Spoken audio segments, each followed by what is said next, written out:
Hello everyone, आज हम देखने वाले हैं intersection of a parabola and a line. इसको डायग्राम से समझते हैं। हमारे पास ये एक्स वाई कोऑर्डिनेट सिस्टम है, एक्स और ये वाई एक्सिस है। एक यहाँ पे पैराबोला लेंगे हम, ये पैराबोला है जिसकी इस पैराबोला की इक्वेशन क्या होती है, y square equal to 4ax। अपन क्या करना चाह रहे हैं, intersection of a parabola and a line.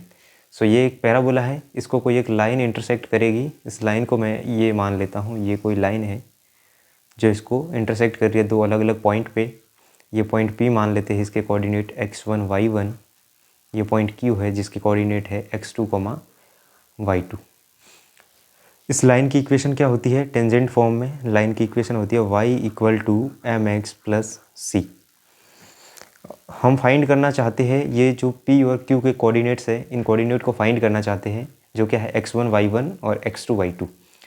इसको फाइंड करने के लिए हम क्या करेंगे, इसको फाइंड करने के लिए इन दोनों जो इक्वेशन दे रखी है, एक पैराबोला की है और एक लाइन की है, उन दोनों को सॉल्व करेंगे और वहाँ से अपन को वैल्यूज़ मिल जाएगी इन कोऑर्डिनेट्स की। तो सबसे पहले इसको इक्वेशन 1 नाम देते हैं, इसको इक्वेशन 2। अब y सेकेंड इक्वेशन से y की वैल्यू फर्स्ट में पुट करते हैं। तो यहाँ पे put equation second in equation 1। ये क्या हो जाएगा, mx प्लस c का स्क्वायर इक्वल टू 4ax। इसको स्क्वायर को खोलेंगे तो ये क्या हो जाएगा, m square x square plus 2mcx plus c square equal to 4ax। आगे सोल्व करेंगे इसको, ये क्या हो जाएगा, m square x square plus 2mcx, ये 4ax इधर हो गया माइनस का 4ax plus c square equal to 0। X square वाली टर्म को एक साथ, तो m square x square, x वाली टर्म ये दोनों ही, इन दोनों में से x कॉमन आ रहा है तो क्या बचा, 2mc माइनस 4a और x बाहर plus c square equal to 0। अब अपन क्या करते हैं, इस इक्वेशन को थर्ड नाम देते थे और मान लेते हैं कि इस इक्वेशन के रूट्स क्या है, x1 x2। ये एक x में द्विघात समीकरण है तो इसके दो रूट्स होंगे। तो हम मान लेते हैं कि let x1 and x2 be two roots of equation 3। मान लिया कि इसके x1 x2 दो रूट्स है और अपन जानते हैं कि जो अगर कोई दो रूट्स हो किसी द्विघात इक्वेशन के, तो उसके जो रूट का एडिशन होता है वो होता है माइनस बी अपॉन ए। अगर इक्वेशन किस टाइप की हो, A X square plus B X plus C equal to 0। इस इक्वेशन के जो रूट्स होते हैं उनका एडिशन होता है माइनस बी अपॉन ए।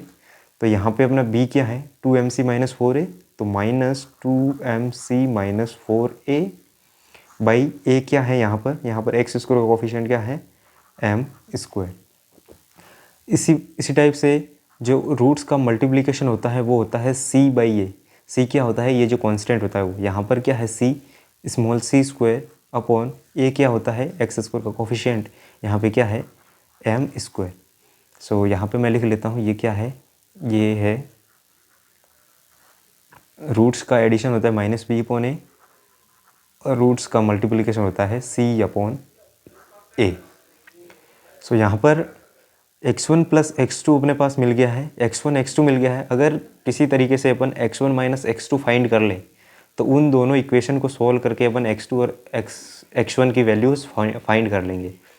तो x1 माइनस x2 कैसे फाइंड करेंगे, x1 माइनस x2 का होल स्क्वायर कैसे लिख सकते हैं अपन, x1 प्लस x2 का स्क्वायर माइनस 4x1 x2। इसको ओपन करेंगे तो क्या बचेगा, x1 square plus x2 square minus 2x1 x2 which is x1 minus x2 का स्क्वायर। यहाँ से अपन को वैल्यू चाहिए x1 माइनस x2। वो क्या हो जाएगी, x1 प्लस x2 का स्क्वायर माइनस 4x1 x2 और इस पूरे का अंडर रूट। यहाँ पर वैल्यूज़ पुट करेंगे, x1 प्लस x2 की वैल्यू ये है minus 2m minus 4a upon m square, ये ब्रैकेट यहाँ पे है 2mc, ओके। और इस पूरे का क्या है, square minus 4 into x1 x2 क्या है, c square upon m square और इस पूरे का अंडर रूट। इसको आगे सॉल्व करेंगे, आगे क्या हो जाएगा, ये आगे होगा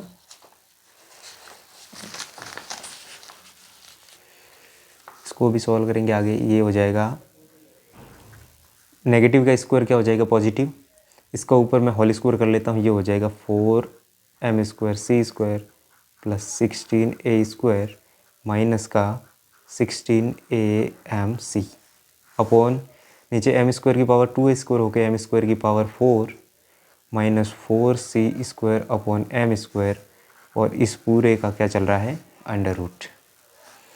इसको आगे सॉल्व करेंगे, ये क्या हो जाएगा, यहाँ पर क्या करते हैं अपन नीचे से एलसीएम लेते हैं, वो क्या हो जाएगा m4, तो यहाँ पर ऊपर बचेगा 4m²c² plus 16a² minus 16amc minus यहाँ पर एक m² से एक m² कैंसिल, m² बचेगा वो इसके साथ मल्टीप्लाई हो जाएगा अपॉन m, ये इसके साथ हो गया ना माइनस। ओके, अब क्या होगा आगे, इस 4m² से 4m² कैंसिल, यहाँ पर क्या बचा 16a² minus 16amc upon m की पावर 4 और ये अंडर रूट। यहाँ पर अंडर रूट के अंदर m की पावर 4 है तो बाहर आके ये क्या बन जाएगा m²। यहाँ पर ऊपर से दोनों में से 16 कॉमन आ रहा है, रूट के अंदर 16 कॉमन आ रहा है, बाहर आके क्या बन जाएगा 4 बन जाएगा, तो ये 4/m² हो गया। अंदर क्या बचा a² माइनस amc और नीचे से m² बाहर आ गया। इसमें अंदर से m को कॉमन ले लेते हैं, a को कॉमन ले लेते हैं दोनों टर्म में से, तो ये बन जाएगा 4m², a बाहर a माइनस mc।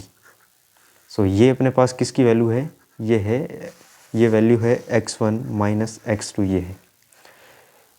तो यहाँ पे अपने पास दोनों वैल्यूज़ मिल गई, x1 plus x2 equal to this and x1 minus x2 equal to this. इन दोनों इक्वेशन को अपन सॉल्व करके x1 एंड x2 की वैल्यूज़ फाइंड कर सकते हैं। सो इस टाइप से अपन क्या करेंगे, कोई भी एक पैराबोला लाइन को इंटरसेक्ट करेगा तो उसके पॉइंट्स कैसे निकालते हैं वो अपन इस टाइप से निकाल लेंगे।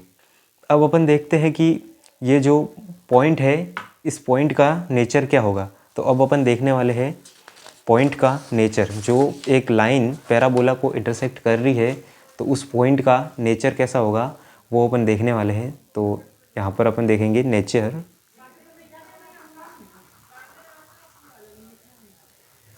नेचर ऑफ द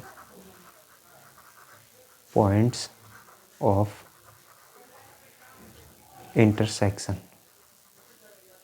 इंटरसेक्शन जो पॉइंट्स है उनका नेचर कैसा होगा। सो यहाँ पे अपन सबसे पहला लेते हैं कि रियल, इफ द पॉइंट्स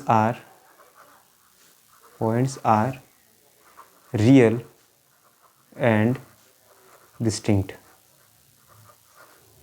पहला केस ये है कि अगर दोनों पॉइंट क्या हो, रियल हो और डिस्टिंक्ट हो। इसका मतलब क्या है कि पैराबोला और लाइन अलग अलग पॉइंट पर इंटरसेक्ट हो, पैराबोला लाइन को अलग अलग पॉइंट पर इंटरसेक्ट करे, तो उस केस में ये जो इक्वेशन थी अपनी, इसके रूट्स क्या होंगे, इसके रूट्स रियल होंगे और डिस्टिंक्ट होंगे। तो जब भी किसी द्विघात इक्वेशन के रूट्स रियल होते और डिस्टिंक्ट होते तो उसको चेक करने की कंडीशन क्या होती है, b² minus 4ac is greater than 0। सो यहाँ पर क्या हो जाएगा, अपने पास था b क्या था 2mc माइनस 4a इसका स्क्वायर माइनस 4a था m² और c² ग्रेटर देन 0।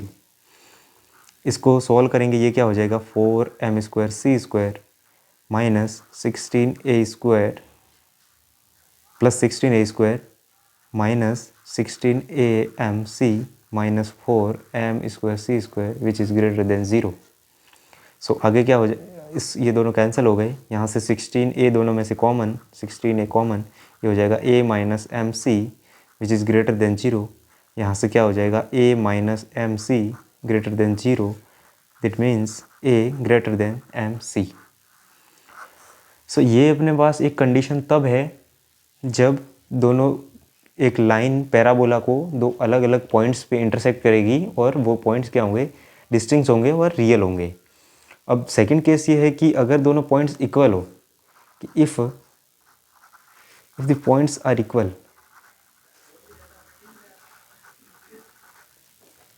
किसी भी द्विघात इक्वेशन में जब दो रूट्स उसके इक्वल होते हैं तो उसकी कंडीशन क्या होती है, उसकी कंडीशन होती है b square minus 4ac equal to 0।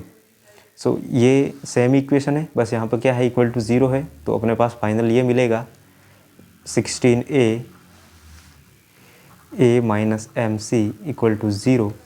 So a minus M c equal to 0, तो a equal to m c. ये कंडीशन तब है जब दोनों पॉइंट्स क्या हो, सेम हो और रियल हो, if the points are equal and real. Third case क्या है कि if the points are imaginary. अगर किसी द्विघात इक्वेशन के पॉइंट रूट्स इमेजिनरी होते हैं तो उसकी कंडीशन क्या होती है, b square minus 4ac less than 0। So ये क्या हो जाएगा 16a minus M c less than 0। ये क्या हो जाएगा a minus M c less than 0। So a equal to m c, a less than M c, a less than M c. तो ये सारी अपन ने कंडीशन कब देखी, ये a less than M c कब होगा, जब पॉइंट्स क्या होंगे, इमेजिनरी होंगे। a equal to m c कब होगा, जब पॉइंट्स आर इक्वल होंगे और रियल होंगे। और a greater than M c कब होगा, जब पॉइंट्स रियल होंगे और डिस्टिंक्ट होंगे। अभी हमने देखा कि कोई पैराबोला और एक लाइन जब आपस में इंटरसेक्ट करते हैं तो उसके पॉइंट्स कैसे निकालते हैं। अब अपन बात करने वाले हैं कि कोई एक अगर पैराबोला है ये, और ये कोई एक लाइन है, वो जस्ट इसको क्या कर रही है, टच कर रही है, तो वो एक पॉइंट पे इसको टच करेगी, तो उसकी कंडीशन क्या होगी।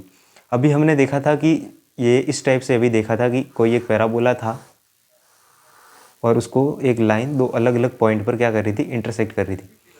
अब अपन क्या केस लेने वाले हैं कि जिसमें सिर्फ उस पैराबोला को लाइन क्या करे, टच करे। टच करने की कंडीशन में यहाँ पर जैसे ये मैंने पॉइंट P माना था और Q, तो यहाँ पर P और क्या हो जाएंगे, दोनों सेम हो जाएंगे। तो यहाँ पर अपन ने जैसे अभी इक्वेशन देखी थी, जब दो क्या होंगे उस केस में अपने पास क्या हो जाएंगे, रूट्स सेम हो जाएंगे।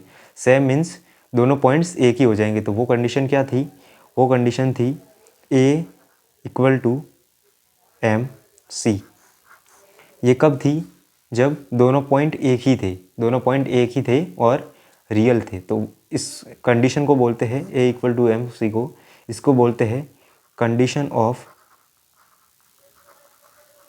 टेंजेंसी। ये है कंडीशन ऑफ टेंजेंसी। अगर कोई पैराबोला दे रखा है और एक लाइन दे रखी है और वो इस इक्वेशन को सेटिस्फाई करते हैं a equal to m c, तो उस कंडीशन में वो लाइन उस पैराबोला को केवल एक पॉइंट पर टच करेगी।